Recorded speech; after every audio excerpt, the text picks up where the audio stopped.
Welcome to Face to Face. This is a show about change and about what's next. It's a show that wants to ask questions, peel back the layers of our average everyday experience, and go beyond scratching the surface. We interview amazing people with incredible ideas and stories who have done wild, weird, and wonderful things. Remember that imagination shared creates collaboration, and collaboration creates community, and community inspires social change. I'm David Peck, and this is Face to Face.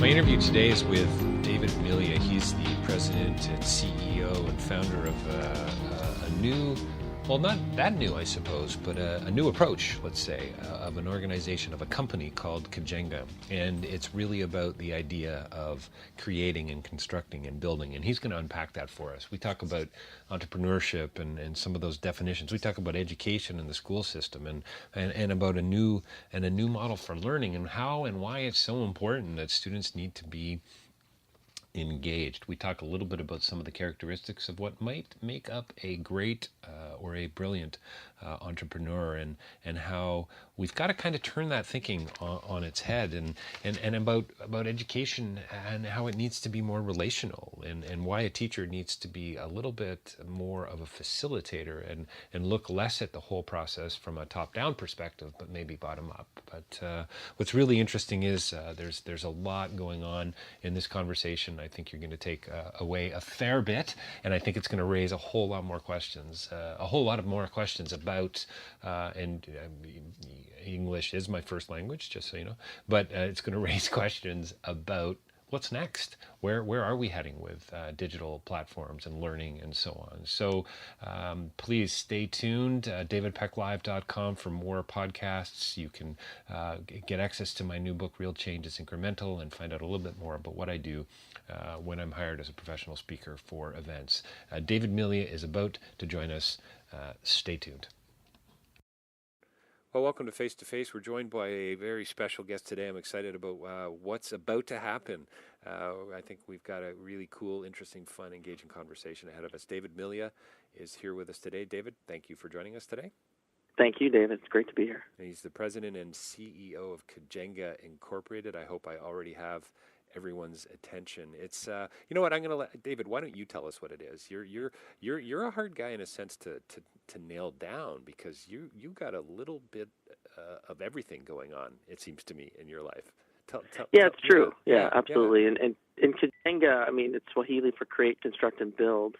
We work, specifically in the architectural space, helping influence and educate architects on design. But it's also ka-ching, right? It's from my generation, the cash register of how you make money with social media, and what's the last 3 feet? And everybody's trying to figure out how do you monetize your network, and that's really what's important about where things are headed. So that Kaajenga is all about monetizing the last 3 feet of social media, and it's all about construction and design and innovation in architecture. And from what little I know, is it's really about education, isn't it? I mean, obviously you're an entrepreneur. You've got in this to create a business, to drive sales, et cetera, et cetera. But isn't there some underlying sort of pedagogy to all of this? Yeah, I mean, the journey started way back. I mean, my father was an educator. In the 80s, he wrote his thesis on violence in the school system. As you can imagine, guns and fighting and all that, and people thought he was a bit off. But really, what the root of what he was saying is you need to engage, and the way you engage is through project-based learning, which is a real big buzz now. If you look at any of the schools, or if you look at where Gates is going with his education, or any of the the innovative thinkers in education, it's all about project-based learning. So the root of Kaajenga is we have projects that we showcase, and we tell stories that ultimately influence and educate people and shift their thinking. It's all about how do you influence and educate somebody? Well, you can only influence them and educate them if you create context and relevance. And really what we're trying to do is use this platform. So yes, it's rooted in pedagogy. And I think you know this, David, I spent many years as a senior executive in eLearning. I wrote an entrepreneurial curriculum. I taught, at the university level in terms of strategy. And really it was all about just creating a new model for learning that's based on a project and a journey. So what do you mean by a journey? So do you mean like kind of a narrative? Do you mean like sort of telling telling a kind of a new story or something? You know, I love the way you talk about context and relevance. That's so great. I mean, because it has so many applications. So if I'm an architect or if I'm an engineer or if I'm a financial advisor or a teacher, through Kaajenga, you want to create, through your philosophy, maybe it's a better place to start, David. You want to create a context that's going to be meaningful for me, right? Philosophically, as a learner, you go through a journey. So if you take this system we have, which we'll get into the fact that I think it's broken. I think the school system's broken. It marginalizes us. It forces us to be linear thinkers when in reality what we want to do is we want to go and explore and we want to go on a journey. Yeah, that's great. Yeah. Right. And it's kind of like as you open the door, new things, appear. It's kind of like virtual reality, which will ultimately be the whole, game-changing kind of, pardon the pun, element of how education is going to shift. So when you go on a journey, it's all about being able to create your own learning experience, right? And create context and relevance because it's what you want to learn, it's how you want to learn, and it's projects and things that you're passionate about. So if you can combine those, which we haven't been able to do in the education system, so that it becomes very personalized and it's your journey and it's in context of what you really want to learn and need to learn or are excited about learning. Tell me about sort of some of the thinking underneath this. Clearly it's been a part of your life for years. Your father's writing a thesis on it. You must have grown up in sort of in an environment where you were talking about these things. If it wasn't explicit, it was certainly, I would imagine, implied. How is the system broken? I mean, I have an 8 and 10-year-old, and I kind of get that sense as to why I think it's broken. I mean, the structures, you gotta, I guess the question to you, David, is do you want your kids to draw within the lines or to color within the lines? Well, there's a lot of things I could say about that, but the one thing, the model that I would give you is that structure follows strategy in business, right? So you first determine the strategy, then you build the structure. In education, structure drives the strategy. And it's impossible in that model for any learner to come in if they already have to fit into a structure. And that's what education for years, and as you know, I took a sabbatical for a year and went to work for a not-for-profit in education, and the learning I had was that it will never change. Education will not change. And I know if there's educators on the phone line, they would just cringe when I say that. What I'm talking about is I'm talking about macro change, not micro change. Okay. And we need a macro change, right? And so what I'm talking about here is that we try and create the structure for a student where a different strategy is needed. And I'm one of the lucky ones, I'll be honest. So you probably can tell that I can shift in multiple directions. And, I probably didn't succeed the way I could at school. And thank God I had the parents I had, because I found out later that I had some gifted abilities, which, if anybody wants to go down the path of the gifted and the challenged, it's all about very highly developed or underdeveloped characteristics. Well, what the school system does with that is they marginalize that. They, and I don't mean to be rude here, but it's labeled attention deficit or whatever it is. But those kids are highly gifted. Sure. Yeah. And so the system's broken because they don't know how to handle that. And the reason is because it's structured and it's linear. It's not a non-linear path. And that's really project-based learning that takes you through this journey that allows the learner to create building blocks around their story that means something to them. So it's a little more, it's a lot more relational. Yes, relational, nonlinear. Do you want classrooms? Do you want kids sitting on the floor in a circle, and the teacher's a part of that circle? I mean, I think by the sounds of it, you're talking a little bit about. I mean, if structure is informing, our pedagogy and so on, and I think you're absolutely right. what are those sort of ideological kind of inklings and underpinnings that are going to just, like, as you say, we need this macro shift, this macro change to turn it upside down to say, this is broken, now what do we do? Well, the simple answer is, do I want kids around a circle? My simple response to that is I don't care. If the circle's going to help them, if the circle's going to help them learn, great. Yeah. But I do, when you said, do you see it a circle, I would say I don't care. But when you say, do you see this teacher in the middle, I would say I see this teacher as facilitator, not teacher as a hierarchical being that's talking down. With access to media, kids are going to outthink the teachers very, very, very soon. They're going to be able to process information and find resources and tools that they can quickly mobilize to help them learn that have nothing to do with what the teacher's teaching. In fact, I've seen evidence of that, where they actually go online and find models to help them do fractions and help them do Excel spreadsheets and do things that teachers aren't even thinking of doing. So the key is that how do we harness that intellectual capital of what I call the youth movement, that it's going to be about guiding, not about teaching. It's going to be about facilitating, not about, telling. It's going to be about guiding the path, not, policing the path. And obviously there has to be control and moderator in that process. But teacher as moderator and understanding what fits with the curriculum guideline is going to be where education, I believe, needs to go. And that's really entrepreneurship. If you were to find an alignment between education and entrepreneurship, then that's where the two cross, in my mind. Don't you, it doesn't, so you want this macro change. Doesn't it have to be kind of a grassroots thing as well? Doesn't it, there have to be some bottom-up stuff going on?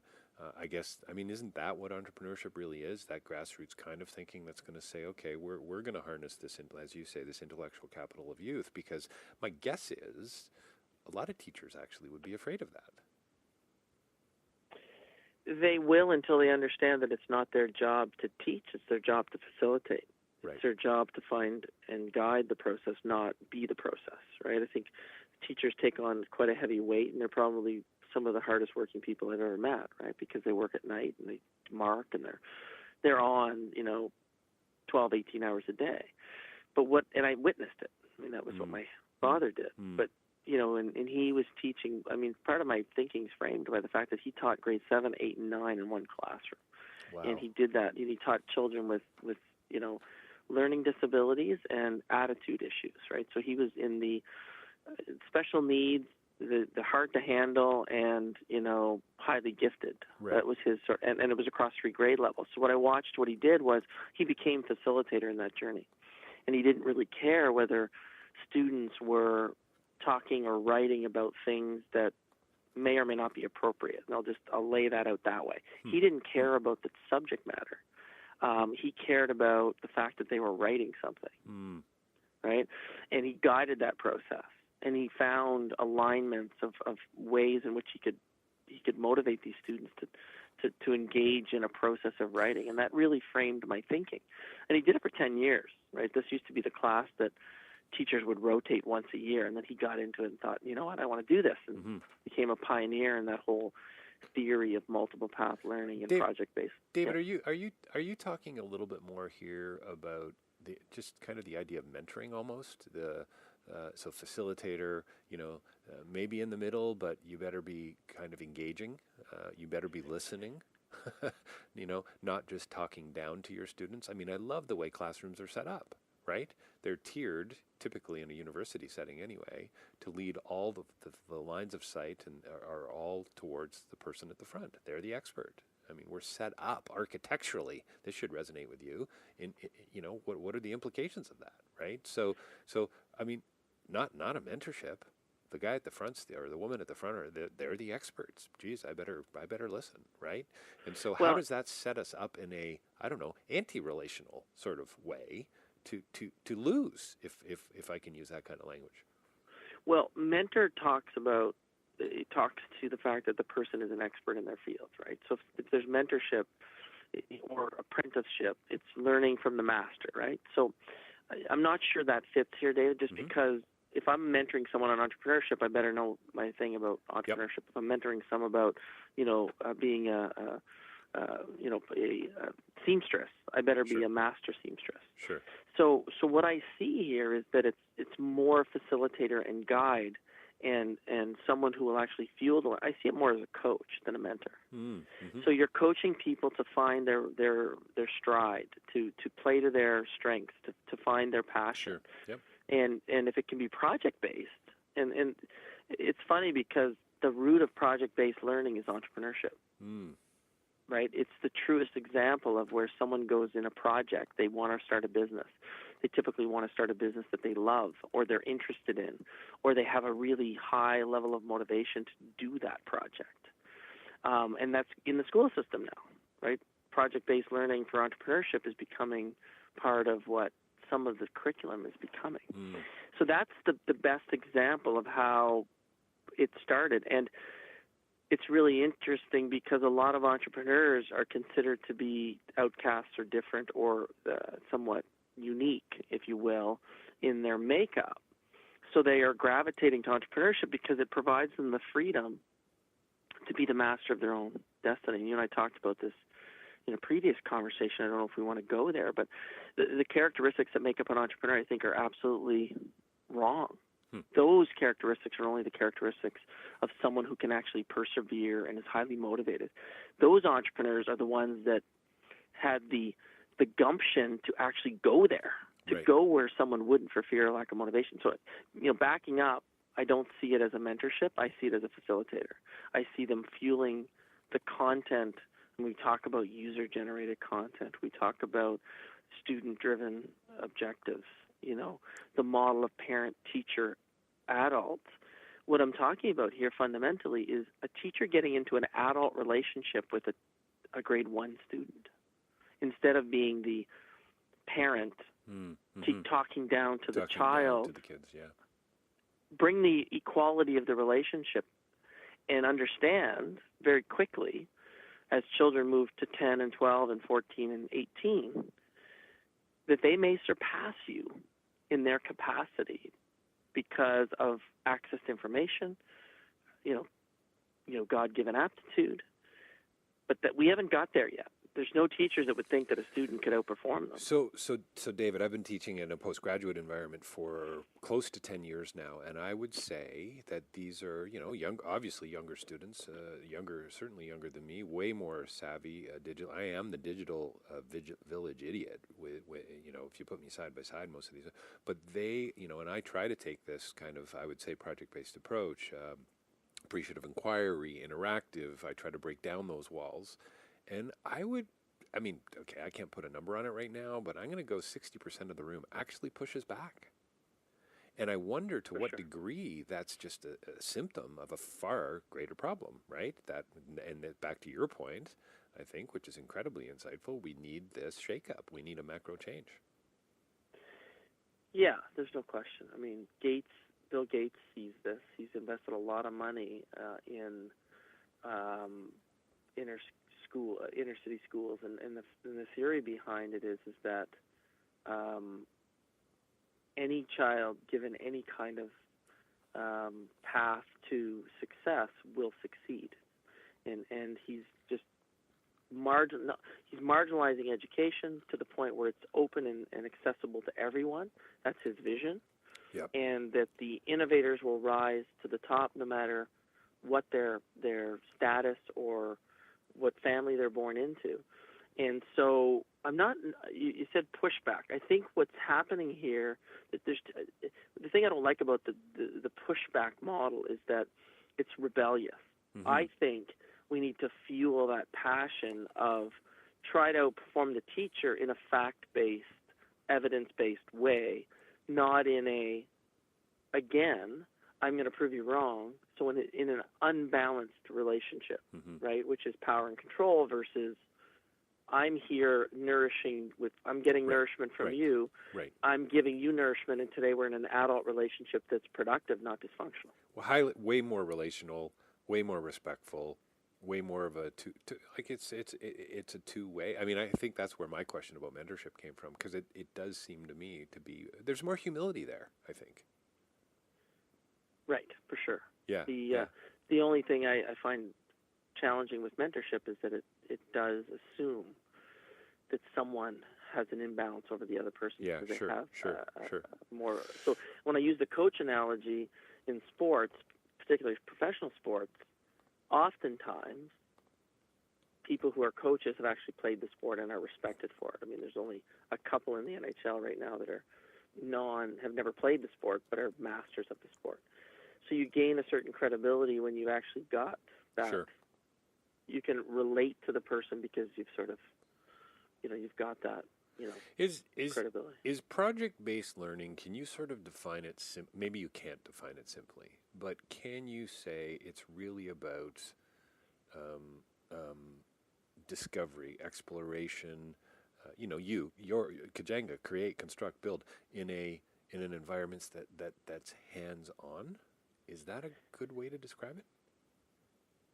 Yeah, it is. I think the fundamental root of it is passion. What's your passion? Nice. What are you excited about? So you'll recognize when I say this. So you'll be in a conversation with somebody, and it'll be relatively superficial, and then you'll push on something that resonates with them, right? Something that really means a lot to them. It could be anything from their child has MS, and they've been the head of MS. The MS Association, they understand the affliction. It could be they're a wine connoisseur, or they love sailing, or they love boating, or they love cottaging, or they love to paint. I think what you need to do first, and Michael Chan, it's a long time ago now when I looked at it, he had something called the Passion Plan. And what was in that is it rooted through the process of understanding what is your true passion. If you could do anything, I mean, this is a favorite question people ask, right? If you could do anything, what would you do? Yeah. Then you've got a basis of a starting point. Most people say I travel the world and I do this, but if you peel back the onion and you dig into that, well, I travel the world. Well, why would they travel the world? Right. What are you looking to achieve? Right. It then gets down to the root of what they're really excited about doing and what they want to do. And so then project basis, once you find the root of that seed, now you know, okay, they have a propensity to build things, right, as do architects and engineers and other people. They love to build things. And, versus someone's good with numbers, but numbers can apply to anything. Maybe they would apply it to something they want to really do. So then you start to align a project around it. Once you've established that I want to do a project, then you go on the journey, right? It starts with a number of building blocks relative to that project. For example, my son likes NFL football and he likes cars. I have a theory that if the school could actually align those subjects with every topic or every piece of his curriculum, like health, you could align it, right? What is the impact on the body? When the guy's, racing around the track, what's the, you could do health, you could do science, you could do math, you could do physics, you could do geography, right? There's everything could be aligned to that subject. I love the approach. Doesn't the teacher's head explode at that point? Well, yes, that's the problem, right? Because it's, again, you've just articulated the dilemma. Yeah. That's assuming the teacher's the center of the universe. Yes. Right? So what they need to do is go back to the child and say, for example, I did this with my 14-year-old. I said, I'd like you to build an Excel spreadsheet, and I'd like you to go on the internet and research all the factors that contribute to making an NFL team. Right. You've got access to the information, right? Percentage of completions, quarterback rating, offensive linemen, the weight of the offensive line, the weight of the defensive, like what's the combined aggregate weight. I want him to just think through the process and do calculations. Yeah. And connect it to his passion. Connect it to his passion. Yeah, it's good. So let's shift gears here a little bit. I mean, it's all connected to me, which is brilliant and wonderful, and I love this stuff. And entrepreneurship. What what is it about entrepreneurs that makes them, let's use the E, eccentric or different or odd or driven? There's about a dozen questions for you, I think, maybe. Yeah, I think the thing I always, the three words I use are what makes them so powerful, what makes them so destructive, and what makes them so brilliant. And that applies to everybody. Your strength is your weakness, right? So entrepreneurs, when you look at the characteristics, and I think I shared with you, I want to do a PhD on the entrepreneurial mind because I think it's time to disprove everything about what we're labeling these people, right? They're motivated, they're perseverant, they're risk takers, they're all these things. Those criteria describe the people who actually got out the other side and did something about what they wanted to do, their passion. They wanted to follow their passion. But if you strip that all away, everybody wants everything to do with what an entrepreneur does. They want to be the master of their own ship. They want to have success. They want to, have financial freedom. There's a lot of factors that people would align that they would say, yeah, I want to be that.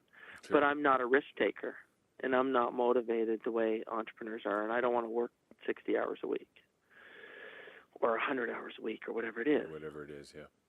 And if I focus on just that one, I don't want to work 100 hours a week.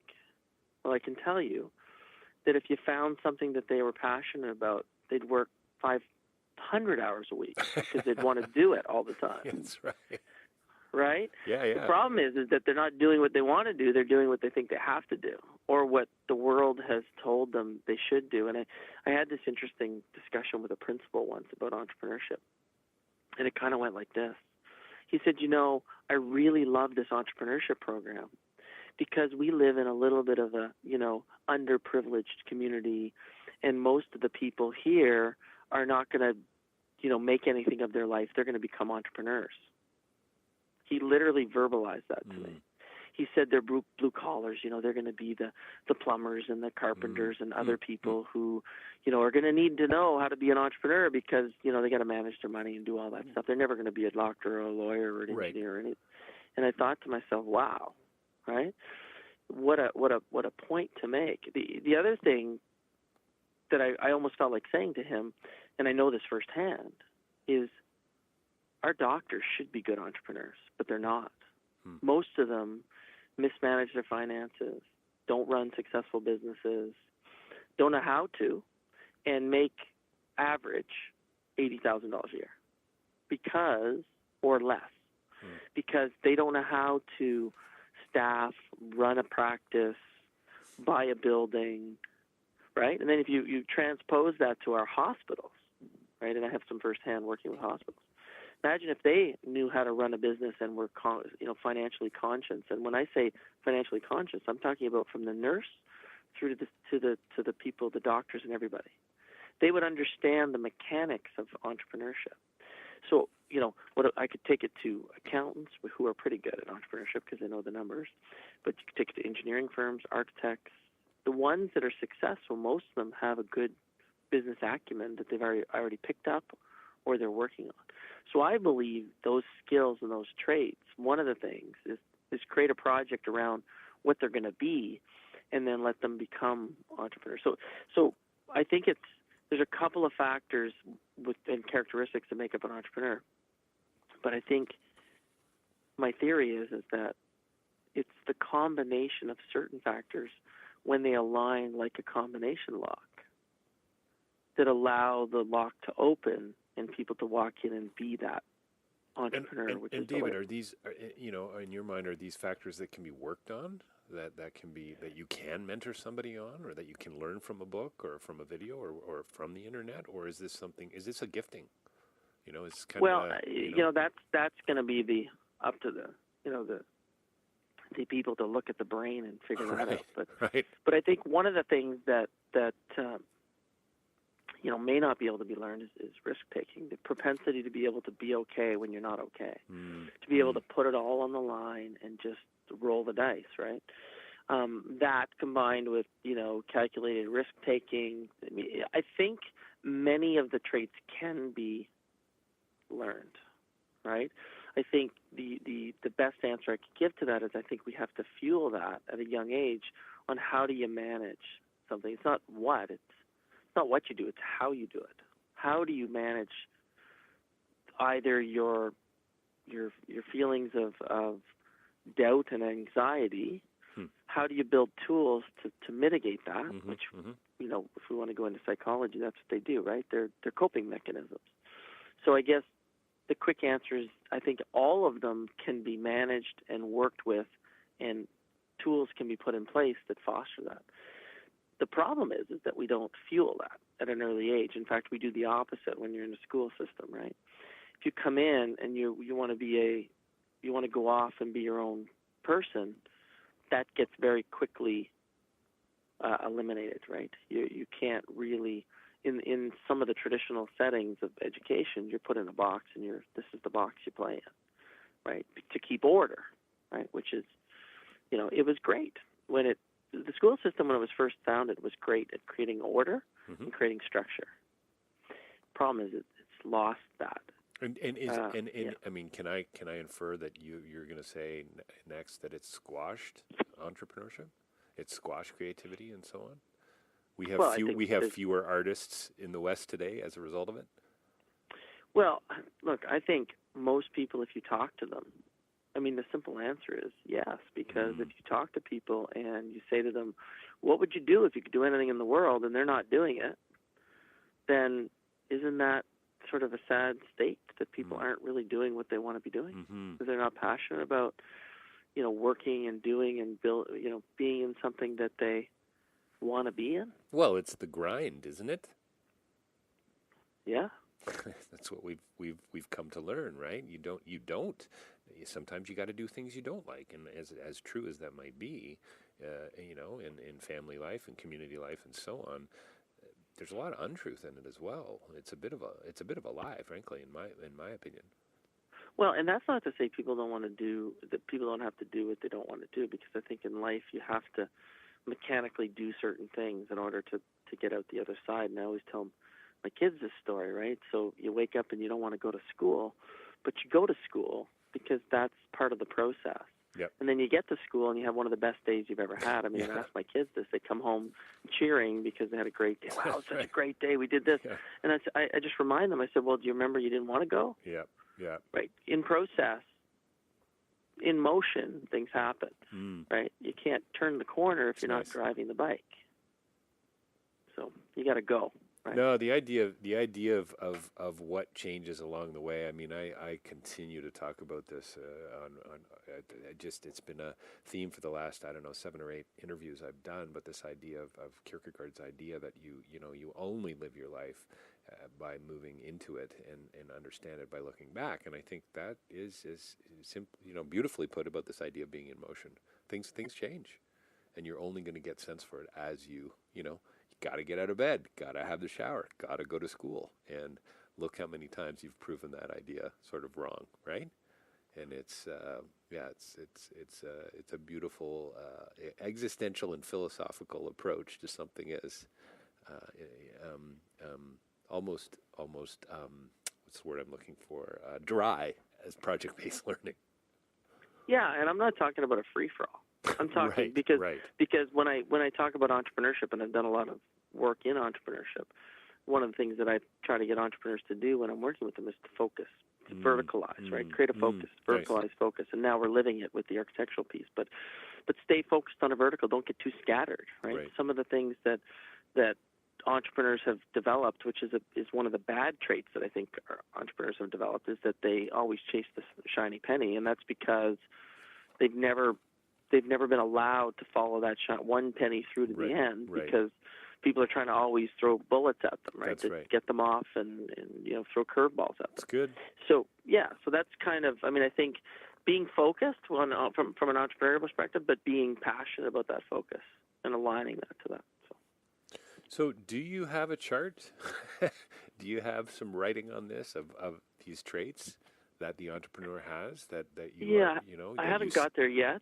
I think there's been a number of I worked with a really great thought leader and a number of thought leaders in education, and there's some theories about web-based learning and mobile learning and virtual learning, which throws another dimension to it, right? But so there's some maps about how that works. I mean, Kaajenga is kind of a living laboratory of what we're trying to create here. So how do we influence design when the power brokers in the architectural space or the design space have been in the design world for a long time, and they've built credibility to the point where they know what they want, they've established their style like a great artist, and how do you shift that thinking when there's been somewhat of I won't call it a complacency, but there's a comfort in knowing certain materials and certain ways of doing things. And so what we're trying to do is influence and shift that, right? I mean, there's quite a shift in sort of the design world around, green construction, green roofs, 6-story wood, really cool glass and structures that, are healthy buildings and Technion's doing a lot of work with respect to how the impact of a building on the efficiency and effectiveness of a worker and the productivity metric. So that's kind of cool. But so I don't have any charts, but what I've done is we've created in Kaajenga a model that I hope is a living, breathing example of how we're shifting people's thinking around design and architecture by tapping into their projects, so showcasing their work, and then slowly showing them how innovation in architecture is evolving. So become a storybook, an essay of architectural design, such that people will see the laboratory working in this vertical and say, how can that inform other educational models? What's kind of cool to me is it sort of brings it back to that whole passionate space that you were talking about earlier. So, I would imagine architects, engineers, accountants, all of us kind of get caught in this, comfort zone, and we work in a particular way, and we get it done from 9 to 5 and so on. But it sounds like Kaajenga to me is kind of presenting this approach, this way of looking at the world, and a new way of looking at the world through a passionate lens, because you're not only are showcasing the work, but you're doing it in such, from what little I've seen, in such a beautiful, brilliant, kind of artful way. Yeah, I think it's we're finding ways to engage with people, right? It's very hard to influence and educate someone unless you engage them. And engagement comes from aligning our segments around their projects and other like-minded projects or similar projects to inform thinking, right? To inform them. I mean, video is now becoming the next big wave of how people are learning, right? I mean, a picture's worth 1,000 words, video's worth 1.8 million, and I have some theories which maybe we could touch on in another podcast to do with, where is content going and how are we going to create video books in a way that is structured that people can get little snippets of what they want, go back to it, and flip-flop back and forth between the textbook. But the videos are a quick way for people to get a quick snapshot, right? Speed reading, if you will. Yeah, sure. And then the project-based element of it and the journey becomes, hey, wait a second. I'm working on a couple of hospitals, or I'm working on performing arts centers. I'd like to dig into that, right? Yep. So if we talk about social media and talk about it from a visioning perspective, all of us have experienced going on Google and then finding out that, wow, I looked at, traveling to Hawaii, and for the next 6 months I got Hawaii advertisements all in my Google searches, right? So they're doing a good job listening and watching what you're doing. Sure, yep. But really, it's aligning your passions to provide you with content and learning that is contextual and relevant to you. That's really. I would imagine, I don't want to get sidetracked, I have another question for you about the creation and the construction in the building, but I would imagine one of the challenges would be to keep viewers focused and engaged. I would imagine that's a challenge with the media itself. I would think, but it's almost what is it? When people talk about TV, well, it's too early to tell really how that's gonna actually affect us, culturally and so on. Why Swahili? I don't know. I mean, that's the simple answer is the staff went away and looked at some different things. I mean, it's not even spelt that way. We did a play on it. Yeah, so we put sort of a Scandinavian spin to it and came up with the double A's with the dots on top. You want something that's going to be catchy. Sure. And you want something that's going to be,